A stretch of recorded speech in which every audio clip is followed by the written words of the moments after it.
There's nothing that the insurance companies would love more than to get their hands on that fund, as Buddy talked about. You know, the beauty of Medicare, and quite frankly, you know, Social Security, is that they're pretty simple. Pretty simple. Everybody has the same plan. Everybody pays the same fee. Everybody pays, investing in their future. As opposed to, if a private insurance company, like now, David Dernberger said, there's the medical office in St. Cloud has more personnel administering the private sector plans than most countries have administering their entire national plan.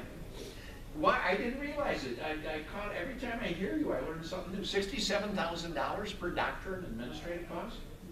That's why over half the doctors now say they favor a single payer, because they wanted to become healers. They wanted to become doctors, and they're spending all their time administering all this stuff. Why? Because everybody under the age of 65's got a different plan.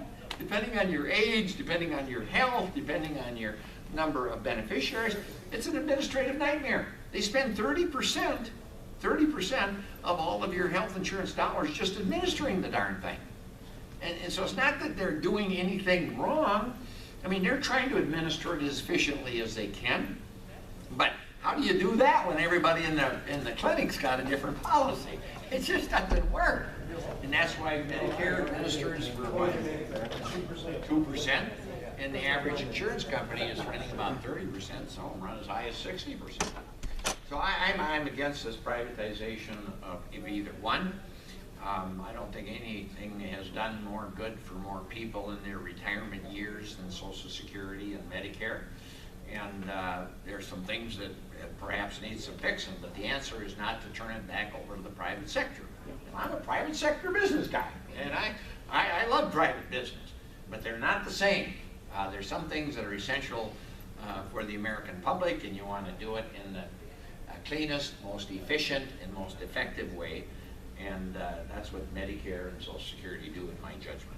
Sir, I'm going to have to interrupt. We have to get the congressman to the next meeting, so if we can wrap it up now. You got one more here? Somebody else hasn't? Yeah. Infrastructure. Last question. Yeah. Infrastructure, bridges. Minnesota obviously has more bridges, I think, than any other state by far. Yeah, and district has more than the highways. rest of the state, I think. And you know, they're sorely in need of either repairing or replacing.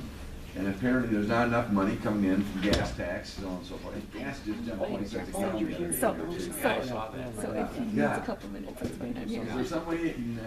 Well, we did pass a long-term bill after kicking it down the road for 34 different times. We did pass a long-term bill for 4 or 5 years so that counties, cities, states, contractors can plan for the future. It's not enough. But it's more than what we're spending now, and so we do have a little more certainty there. Everybody, thank you very much for coming. I'm sorry to rush out. I appreciate you being here.